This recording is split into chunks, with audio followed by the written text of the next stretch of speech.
বিশেষ করে অনুরোধ করব আপনাদেরকে, আপনারা এই কাজটুকু করে আপনারা যদি এখন খাজা মঈনুদ্দিন চিশতির মাজার ভাঙতে যান, তাহলে খাজা মঈনুদ্দিন চিশতির ভক্ত সারা পৃথিবী জুড়ে, সেখানে আপনারা তৃতীয় বিশ্বযুদ্ধ একটা শুরু করে দেবেন।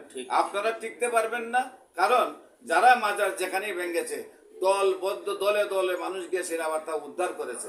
খাজা মঈনুদ্দিন চিশতির মাজার যদি ভাঙা হয়, দেখা যায় যে খাজা মঈনুদ্দিন চিশতি ইন্ডিয়ার চতুর্দিকে যত রাষ্ট্র আছে সব জায়গাতে খাজা মঈনুদ্দিন চিশতির ভক্তরা দলে দলে গ্রুপে গ্রুপে চলে আসবে ইন্ডিয়া।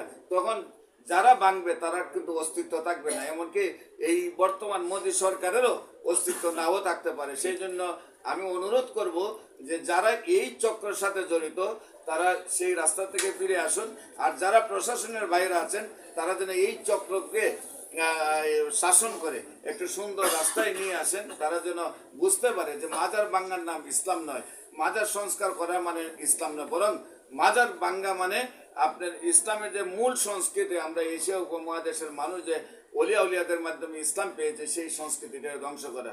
আল্লাহ যেন সবাইকে বোঝার তৌফিক দেয়। আমরা দোয়া করি আমরা বাংলাদেশ এবং ইন্ডিয়া যেন শান্তিতে বসবাস করতে পারি।